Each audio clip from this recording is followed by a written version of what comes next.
Negara selama 10 tahun belakangan ini selain dipenuhi dengan pencitraan foya-foya proyek megah pakai hutang yang tidak bisa terbayar oleh anak cucu kita, di belakangnya menjalankan pemerintahan dengan tekanan sprindik dan premanisme. Drama terbaru, segerombolan orang melakukan premanisme menjalankan perintah langsung. Perintah langsung dari siapa ya? Mengapa harus mengobrak-abrik acara forum diskusi akademik? Apakah rezim sekarang segitu dungunya sehingga tidak bisa debat pakai akademis, sehingga daripada kalah debat yang penting menang otot pakai preman aja? Pemuja rezim memang sudah buta tuli dan menganggap premanisme membubarkan acara akademis adalah hal yang biasa. Yang mana di sisi demokrasi, dialog akademis adalah puncak budaya manusia tertinggi. Sementara adu otot, teriak-teriak mengancam, premanisme, menakut-nakuti, meneror adalah bentuk budaya rendah. Kaum IQ di bawah 78 bahkan. Rakyatnya 78, pejabatnya ya di bawah 78 IQ-nya rupanya.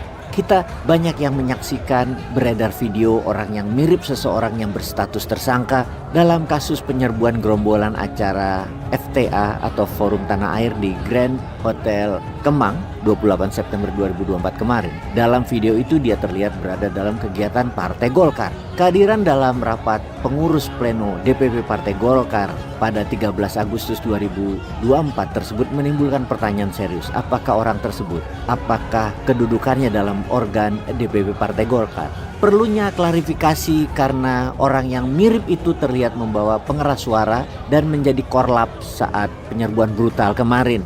Memimpin pasukan bermasker mengobrak-abrik ruang acara di silaturahmi Forum Tanah Air sambil meminta peserta untuk bubar.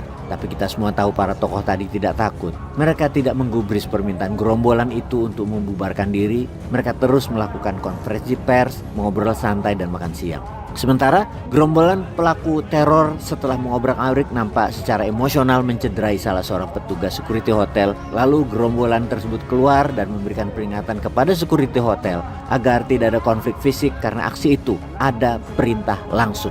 Sebagai komandan lapangan, gerombolan teroris seseorang yang berinisial FEK tersebut dijadikan tumbal untuk ditangkap dan menjadi tersangka. Video penyerbuan dan perampasan berbagai atribut terekam dan viral di berbagai media.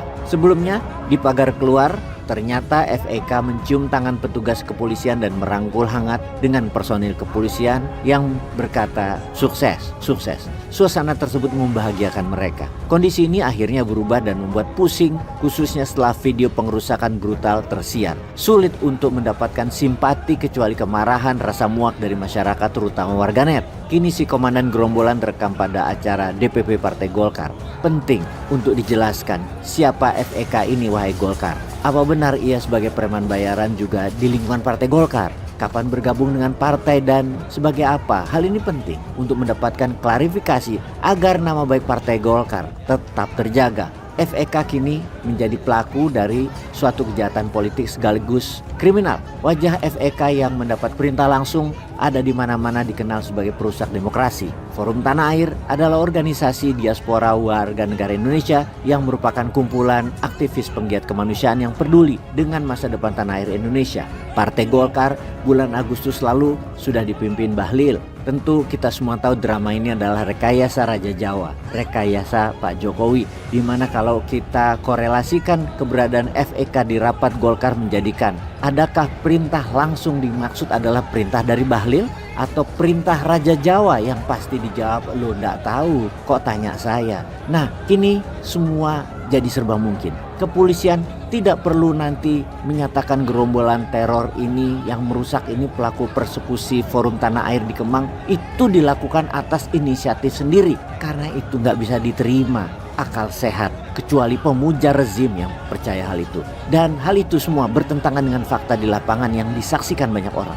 Komunikasi panitia dengan aparat kepolisian dan security hotel di lokasi menunjukkan gerombolan yang meneror tadi tidak berdiri sendiri. Mungkinkah gerombolan FEK ini gabungan antara preman dan polisi yang menyamar? Ini membuat warganet yang selalu tidak percaya menjadi bertanya-tanya karena sudah terlalu sering dibohongi oleh pejabat di atas sana dan ketahuan lagi bohongnya. Partai Golkar tidak boleh diam. Jika Golkar tidak melakukan klarifikasi maka berarti ada proteksi. Ketika Partai Golkar melalui Bahlil berada dalam kendali Jokowi maka kalimat perintah langsung dapat dibaca juga merupakan perintah tidak langsung dari Jokowi sang pengendali. Partai Golkar harus ikut membantu menguak misteri kejahatan 28 September 2024 di Kemang.